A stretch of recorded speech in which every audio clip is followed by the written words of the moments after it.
Hello बच्चों, आइए इस प्रश्न को पढ़ते हैं। पृथ्वी की सतह पर गुरुत्वीय विभव का मान ज्ञात कीजिए। जी का मान दिया गया है 10 मीटर प्रति सेकंड का वर्ग और पृथ्वी की जो त्रिज्या है वो है 6400 किलोमीटर। आइए इस प्रश्न के मुख्य अवधारणा की चर्चा करें। मुख्य अवधारणा देखिए, पृथ्वी हो चाहे कोई सा भी ग्रह हो, उसको एक ठोस गोले की भांति गणनाओं के लिए देखा जाता है। मान लीजिए यह एक ठोस गोला है कुछ इस तरीके से, जिसका द्रव्यमान मान लेते हैं m है, त्रिज्या मान लेते हैं r है और ये मान लेते हैं इसका केंद्र है। तो इसके सतह पे अगर मैं पूछूं कि गुरुत्व त्वरण कितना होगा, तो उसको लिखा जाता है जीएम भागे आर के वर्ग के बराबर।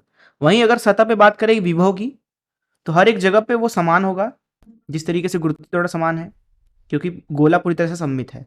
अगर उसको v लिखा जाता है तो उसका मान लिखा जाएगा ऋण जीएम भागे आर के बराबर। अब यहाँ पे ध्यान से देखें तो विभव को हम लिख सकते हैं जीएम, जीएम की जगह पे हम डाल देंगे जी आर का वर्ग और नीचे आ जाएगा आर।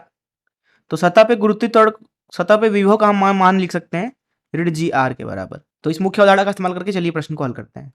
यहाँ पर इस प्रश्न में हमसे बोला जा रहा है कि जो पृथ्वी है उसके सतह पे गुरुत्वीय त्वरण का मान 10 मीटर प्रति सेकंड का वर्ग है और पृथ्वी की त्रिज्या बोली जा रही है 6400 किलोमीटर।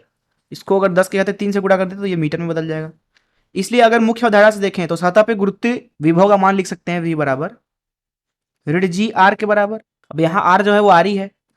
ऋण जी का मान है 10 गुणे आर का मान है 6400 गुणे 10 की घात 3, अर्थात सतह पे जो विभव आ रहा है वो मिल रहा है 64 गुणे 10 की घात 6 ऋण में। और इसका मात्रक अगर लिखना चाहें तो जूल प्रति केजी हो जाएगा एसआई में।